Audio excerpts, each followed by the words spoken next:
Today, we are going to be learning about suicide prevention. Many of you have participated in SOS in the past. Today, we will be watching a refresher video. This can be a difficult topic to talk about, but it's important to learn how we can help each other.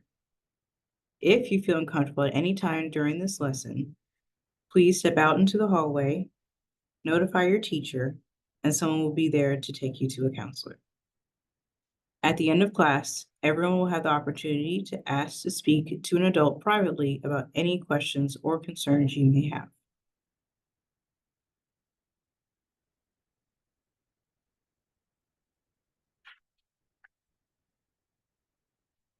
Now we will watch our video. My name is Kiela Hoff and I'm 19 years old. As a child, I was very happy. My family life, it was hard at times because my mom always worked. She was a single mom, but overall, she did what she could.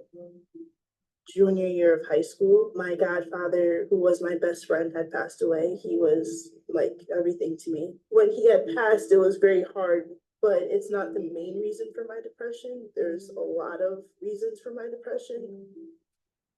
Kayla and I met on college orientation day, and I approached her first.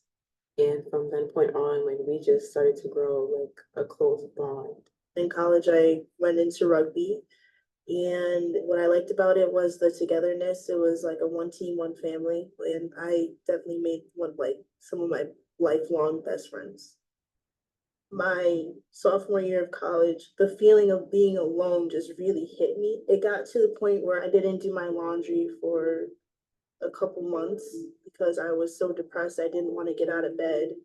I distanced myself away from my family and friends. I wasn't getting up for school. I wasn't going to classes. I just wanted to just sit in my room and sleep all day. I was failing. I failed.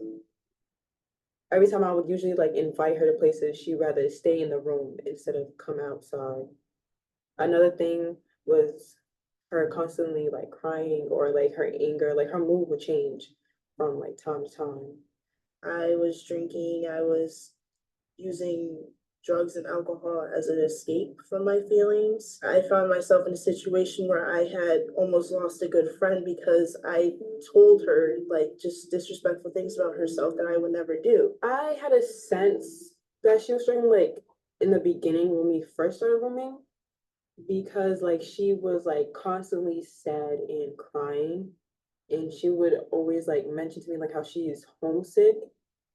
When someone is feeling depressed, it can feel like a lot of different things. For some individuals, they describe depression as, a lack of motivation to do anything. For some people, it feels just like deep and profound sadness. But a common theme is really in emotional pain. I kind of faced depression like throughout my whole life. So there's like the grief, there's the guilt stage, there's the sleeping where you just sleep so much, but then you can't sleep at all. Sometimes you're really emotional on days and you can't stop crying. And other times you can't feel anything. For me, when my depression hits, and often when I'm around friends and stuff, on the outside I look just fine. I'm lively and I'm outgoing, but it's like it's when I get home and I'm alone with my thoughts and my feelings that I really like just become a completely different person. That sort of the stuff on the inside starts coming out. It's important to recognize that mental health is similar to physical health in that it's something that we've got to be proactive in taking care of. Someone had the flu, someone had pneumonia, someone broke a limb, they would go see the doctor, they'd be treated. When someone is struggling with mental health disorders, it's really important to seek treatment. I had a couple friends who really loved and supported me. One of my closest friends, she went to my high school counselor and was like, "Hey, my friend Connor, he's feeling really down about this and his whole life, and he needs help." And that really helped me out of my sort of I felt like I was stuck in a hole and I couldn't dig out. But he sort of helped me figure my way out. I asked someone who I knew was in therapy. I was realizing that, things weren't getting better, with my depression and my self-harm, and I had to do something about it. And I went and I asked her, how did you get into therapy? Because at that point I was in college and the college offered counseling. And she really pushed me because I wasn't sure. She told me to get an emergency evaluation. I didn't want to go. And she dialed the phone of the counseling center on my phone and hit dial and handed me that phone. And essentially kind of like forced me to take that phone call. And I went in, and that little gesture was what started my treatment.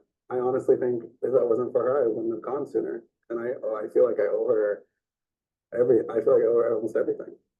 It was years until I was able to finally reach out and get the help that I needed. And I found others like me, and I found great solace in saying that I'm not the only one who goes through this.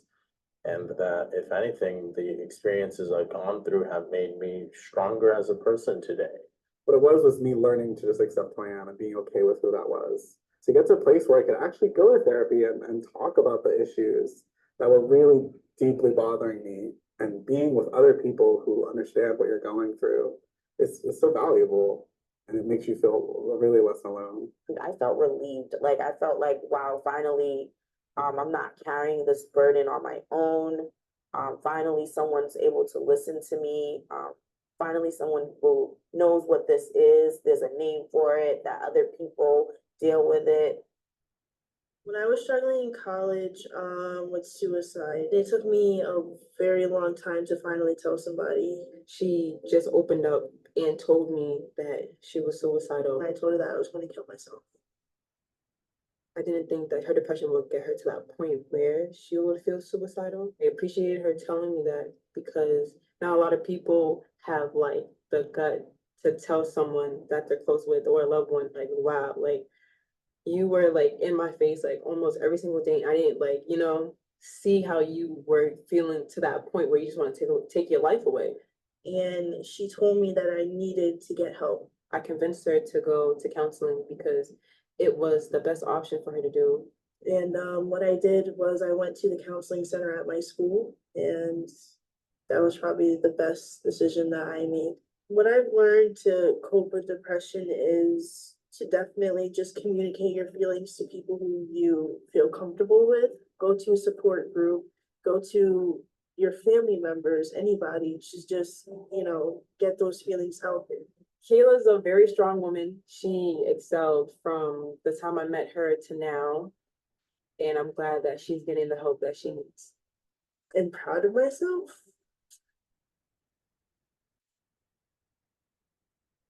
Because I need it. You always hear stories about people not making it, and I'm happy I did. If I could go back and tell myself one thing, I would tell myself to be kinder to myself, be kinder to me, and to treat myself the way I treat my best friend, with all the love and care, and to remember that it's okay to take care of yourself. I would tell myself that you should have got help earlier.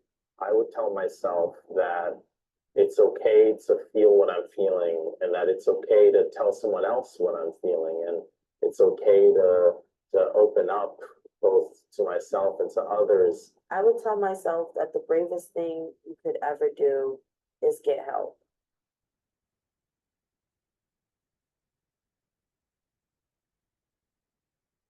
What warning signs did Kiela and her friends Wilbrenna describe?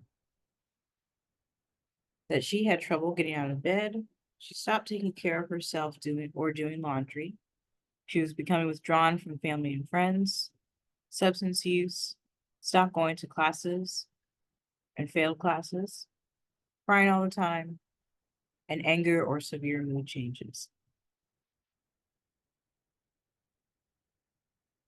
Even though Wilbrenna noticed warning signs, why do you think she was shocked when Kiela said she was planning to kill herself? Many people don't know the symptoms of depression or warning signs for suicide. Even if she had known, sometimes it's hard to acknowledge when someone you love is in so much pain. We would rather not believe our friend is hurting so much, so we convince ourselves that they are okay. This is why acknowledge is an important first step in the ACT message. When you see warning signs, sometimes you must force yourself to pay attention because they could be very serious.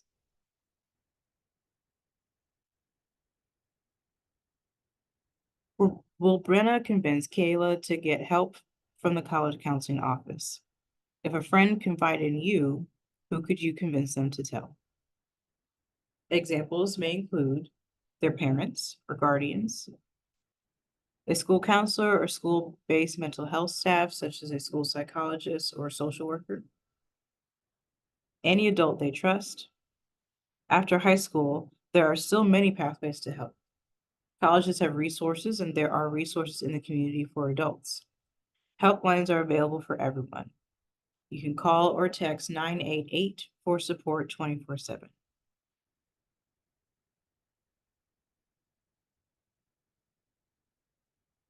Why do you think it's often so hard for people to reach out for help when they are struggling with depression? Depression can make it difficult to complete basic responsibilities like schoolwork or even getting out of bed. Taking a big step like asking for help can feel overwhelming when your thoughts are clouded by depression. Many people don't realize that there is effective treatment for depression, and they can feel much better if they get the help they need. Many people don't know where to start. They may not know how to connect to a mental health provider, or there may be limited resources in their area. They also may be uncomfortable with the idea of taking medicine or talking to a professional about their symptoms. Sometimes people think that their symptoms will just go away eventually, or that they should be able to fix them on their own. They don't realize that depression is just like any other illness that needs professional help.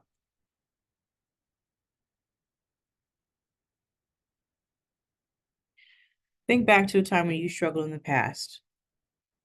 What have you learned that you would tell your former self? You could think about a time when you've had academic problems, fights with friends or family, relationship problems, or failing to reach a goal.